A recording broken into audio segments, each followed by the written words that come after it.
सबसे पहले मैं यही कहूँगी कि बहुत मेहनत के साथ मैंने वीडियो जो है वो सारी बनाई है।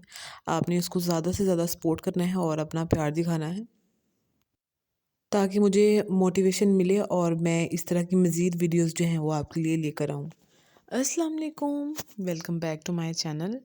तो आज जो है मैं आप लोगों के साथ रमज़ान की प्रिपरेशन के हवाले से जो व्लॉग है वो शेयर करूँगी और बहुत ही बजट फ्रेंडली जो ये सारी रेसिपीज़ होंगी जिनको हम फ्रीज़ करके स्टोर करके इंशाल्लाह अच्छे से सेव करके रख सकते हैं, ताकि जो हमारा रमज़ान का महीना है ज़्यादा से ज़्यादा जो है ना वो अल्लाह को राज़ी करने में इबादत में गुजरे। सबसे पहले ग्रीन प्याज जो है आजकल का वैसे यही इसका सीज़न है जो मिलता है। सबसे पहले जो ग्रीन प्याज है उसको हम लेके उसको बारीक बारीक कट करके तो उसको हम फ्रीज़ कर लेंगे। ग्रीन प्याज जो है वो मोस्टली चाइनीज़ खानों में या दाल वगैरह को तड़का लगाने के लिए वो इस्तेमाल होता है।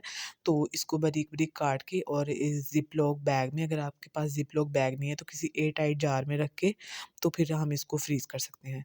तो अब बारी आ जाती है मटर। मटर जो है वो सीज़न के लिहाज से अभी बहुत अच्छे आ रहे हैं।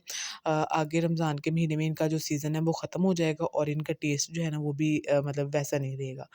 अगर आप लोग जो हैं वो चाहते हैं कि आपका रमज़ान का महीना अच्छा गुज़रे और आप सुकून से अपनी इबादत में ध्यान दें, तो जो मटर है ना उनको भी आप अच्छे से लेके उनको वॉश करके तो उनको हम फ्रीज़ कर सकते हैं। मटर जो हैं वो भी मैकरोनी, स्पैघेटी वग़ैरह बनाने में, चाइनीज़ खानों में मटर पुलाव ये सारा कुछ बनाने में इस्तेमाल होते हैं। और वैसे भी इसका सीज़न जा रहा है तो हम इसको ईज़िली बना के तो फ्रीज़ कर सकते हैं। इनको छील के फ्रीज़ कर सकते हैं। बंद गोभी की बात आती है तो बंद गोभी जो है वो भी सब सब्ज़ियों में से ये भी ज़रूरत की सब्ज़ी है, जिसको भी हम बारीक-बारीक इस तरह काट के तो हम जो है ना वो फ्रीज़ कर लेंगे। ये भी चाइनीज़ खानों में, पकोड़ों में या वेजिटेबल राइस में ये भी जो है ना वो काफ़ी यूज़ वगैरह होती है। तो आप इस तरह ज़िप-लॉक बैग ले लें, तो उसके अंदर डाल के तो हम जो है ना वो इनको फ्रीज़ कर लेते हैं। अच्छा जी, ये जो लहसुन और अदरक का पेस्ट है, इनको मैंने कूंडी के अंदर जो है ना कूट लिया है। इससे ना बिल्कुल बारीक सा इसका पेस्ट बन जाता है और 1 चम्मच के करीब मैंने इसके अंदर जो है ना वो डाल दिया है ऑयल। ऑयल डालने से इसका कलर वगैरह जो है वो चेंज नहीं करेगा। बस ये प्रिपरेशन करने का सारा ये मतलब है कि हम जो है ना सारा टाइम जो है ना अफ्तारी से आधा घंटा पहले किचन में जाएँ और ये सारा कुछ बना-बनू के तो हम जो है ना ज़्यादातर अपना टाइम जो है ना वो इबादत में गुज़ारें। बस इस तरह से ये आइस क्यूब ट्रे में डाल के लहसुन अदरक का पेस्ट और इनको हम फ्रीज़ कर लेंगे। फ्रीज़ करने के बाद जो है ना इसको हम निकाल के डिफ्रॉस्ट करके हम जो है ना इसको रख देंगे एयर एयर टाइट जार में डाल के या ज़िप-लॉक बैग में डाल के। जब भी खाना बनाना हो, एक पीस निकाला तो हम ईज़िली इसको यूज़ कर सकते हैं। वैसे आप लोग ब्लेंडर में डाल के भी इसको ब्लेंड कर सकते हैं। वैसे मैंने ये वीडियो बना मतलब बहुत मेहनत से बनाई है। आप लोगों ने इसको ज़्यादा से ज़्यादा सपोर्ट करना है, ज़्यादा से ज़्यादा शेयर करना है और अगर आप काइंडली मेरे चैनल पर न्यू हो तो काइंडली मेरे चैनल को जो सब्सक्राइब कर लें। बस यहाँ पे मैं बाकी इंशाल्लाह मैं आप लोगों के साथ फ्रोज़न आइटम जो हैं वो उनकी भी तमाम डिटेल से रेसिपीज़ जो हैं वो इंशाल्लाह मैं रिकॉर्ड कर रही हूँ, वो भी इंशाल्लाह मैं 1-2 दिन में वो भी मैं अपलोड कर दूँगी। बस यहाँ पे लहसुन अदरक का पेस्ट जो है वो मैंने सारा कुछ बना के तो मैंने ये भी ज़िप-लॉक बैग में डाल दिया। वैसे ज़िप-लॉक बैग इतने कोई एक्सपेंसिव नहीं है। आई थिंक 300-400 के आप लोगों को ईज़िली मिल जाते हैं, जिनमें 1 केजी, हाफ केजी साइज़ जो है ना वो सारे मिल जाते हैं। बस यहाँ पे मैं ये सारे डाल के तो मैं इनको भी ये फ्रीज़ कर लूँगी और उसके बस ये लहसुन अदरक का पेस्ट जो है वो भी मैंने ज़िप-लॉक बैग में डाल दिया और इसको भी फ्रीज़ कर लूँगी। बाकी अभी ये सब्ज़ियाँ कट करने की बारी आती है।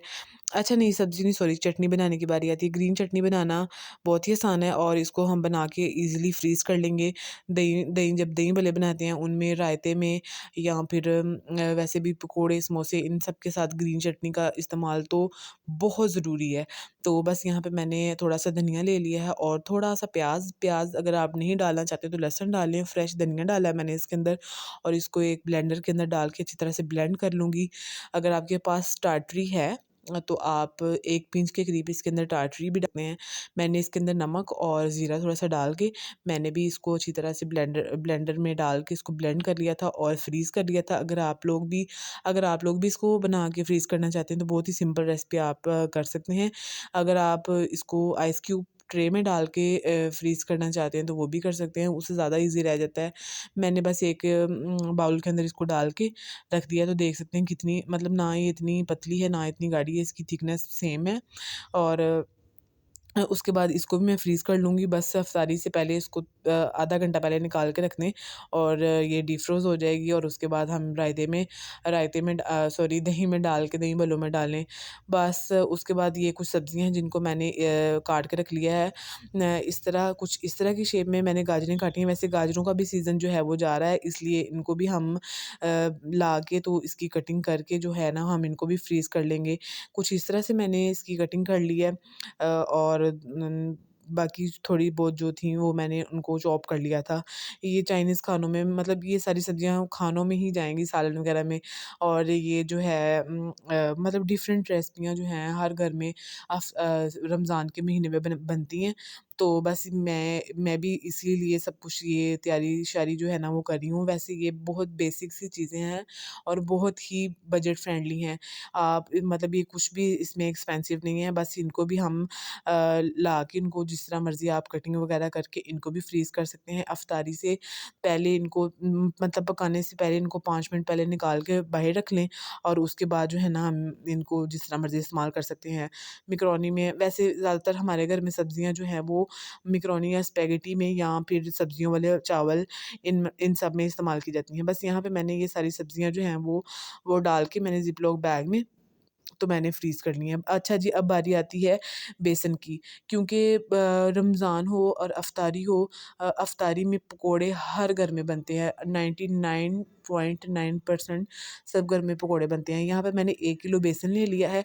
अगर आप लोग चाहते हैं कि आपकी टाइम की बहुत सेविंग हो, तो आपने ये वाली जो रेमेडी है ना, आपने ये ज़रूर ट्राई करनी है। 1 किलो बेसन के अंदर मैंने सारे जो स्पाइसेस हैं ना, वो डाल लिए हैं, जिसमें मैंने दरा मिर्च है, ज़ीरा है, सूखा धनिया है, नमक है, काली मिर्च है सॉरी लाल मिर्च है, इन सबको डाल के और अच्छी तरह से मैंने इनको मिक्स करके और मैंने किसी एयर टाइट जार में डाल के ना मैंने इसको रख लिया है, ताकि सब्ज़ियाँ वगैरह जो थी वो मैंने ऑलरेडी फ्रीज़ कर ली थी।